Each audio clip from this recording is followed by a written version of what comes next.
আসসালামু আলাইকুম এভরিওয়ান, কেমন আছেন আপনারা সবাই? আলহামদুলিল্লাহ, আমিও ভালো আছি আপনাদের দোয়ায়।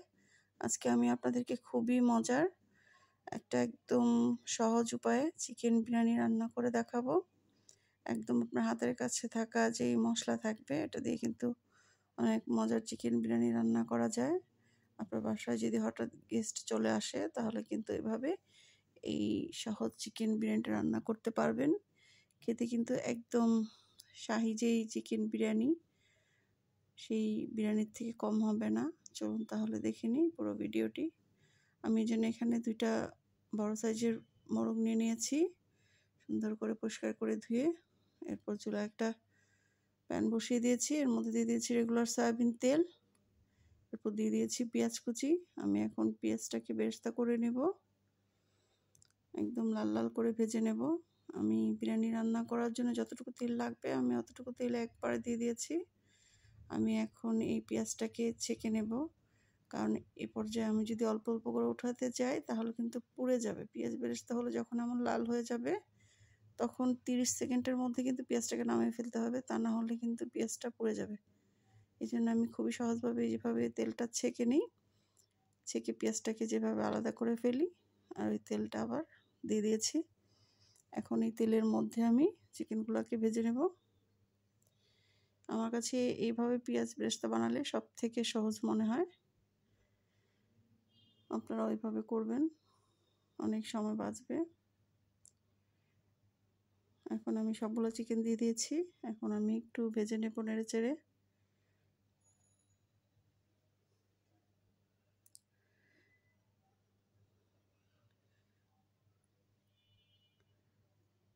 এখন আমি এর মধ্যে আস্তে যে গরম মশলা আছে এটা দিয়ে দিব। আপনার হাতের কাছে যেই মশলা থাকবে সেটা দিয়ে দিবেন। এলাচি, দারচিনি, তেজপাতা, লং, গোলমরিচ যা থাকবে আপনি দিয়ে দিবেন। মশলাটা দিয়ে আবার একটু ভেজে নেব। এরপর আমি এর মধ্যে দিয়ে দেবো আদা রসুন বাটা।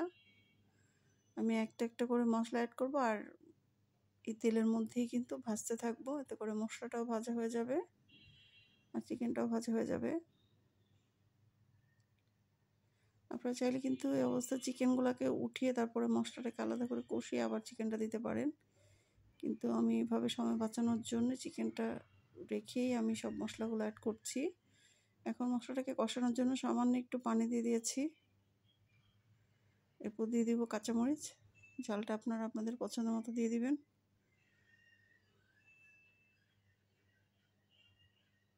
এরপর আমি দিয়ে দিচ্ছি পরিমাণ মতো লবণ। লবণটা একটু বুঝে দেবেন, কারণ আমি পরে পোলাওর মধ্যে যদি লাগে তখন আবার একটু দিয়ে দিব। এরপর আমি দিয়ে দিচ্ছি টক দই।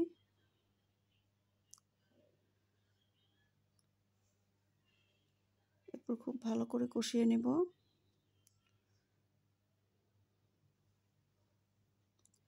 আসলে মাংসের টেস্টটা কষানোর মধ্যেই, আপনি যত ভালো করে কষাবেন আপনার যে কোনো রান্নাই কিন্তু বেশি মজা হবে কষানোর মধ্যে। এরপর আমি দিয়ে দিব গরম মশলা গুঁড়া। আপনারা অবশ্যই গরম মশলা গুঁড়াটা দেওয়ার চেষ্টা করবেন, এতে করে একদম রেস্টুরেন্টের যে টেস্টটা সেটা কিন্তু পাওয়া যাবে। এটা আমার হাতে বানানো মশলা, এখানে সব ধরনের মশলা আছে, একদম সব কিছু দিয়ে আমি ব্লেন্ড করে নিয়েছি।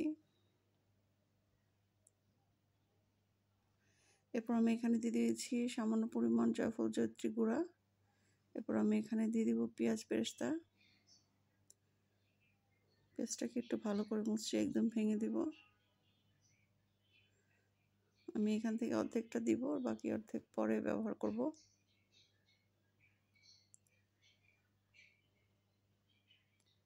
এরপর আরও একটু কষিয়ে নেব।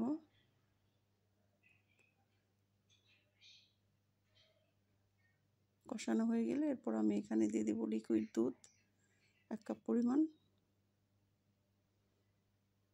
আমি এখানে 1 কাপ গরুর দুধ দিয়ে দিয়েছি। এরপর এই দুধের মধ্যে আমি মাংসটাকে একদম রান্না করে নেব। এতে কিন্তু মাংসটা সিদ্ধ হয়ে গিয়েছে, দেখতেই পাচ্ছেন। আর একটু ভালো করে রান্না করে এরপর আমি চিকেনগুলোকে উঠিয়ে নেব। আমি এখন চিকেনগুলোকে উঠিয়ে নিচ্ছি। এরপর যে গ্রেভিটা থাকবে ওইটার মধ্যে আমি চালটাকে একটু ভেজে নেব। আমি এখানে 1 কেজি পরিমাণ চাল নিয়ে নিয়েছি।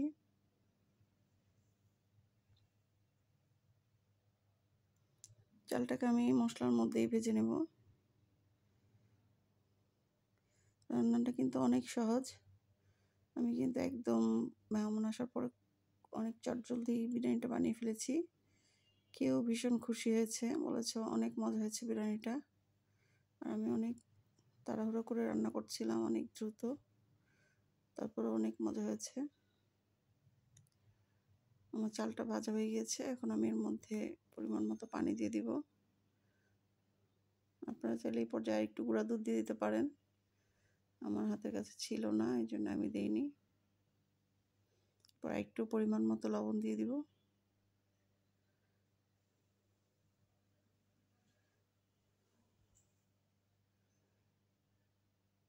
এরপর আমি দিয়ে দিব ঘি। আর ঘিটা তো অবশ্যই দিতে হবে বিরিয়ানিতে, তা নাহলে কিন্তু বিরিয়ানির টেস্ট ভালো হবে না। আর খাওয়ার পরে যখন সবাই রান্নার প্রশংসা করে তখন কিন্তু ভীষণ ভালো লাগে। তো আমার এই বিরিয়ানিটা খেয়ে সবাই অনেক প্রশংসা করছিল। এখন আমি ঢাকনা দিয়ে ঢেকে রেখে দিয়েছিলাম 10 মিনিটের জন্য লো হিটে। এরপর দেখতেই পাচ্ছেন আমার চালটা কিন্তু একদম 90% সিদ্ধ হয়ে গিয়েছে, একদম পারফেক্ট ঝরঝরা হয়েছে। এখন আমি এর মধ্যে তুলে রাখা চিকেনগুলো দিয়ে দিব।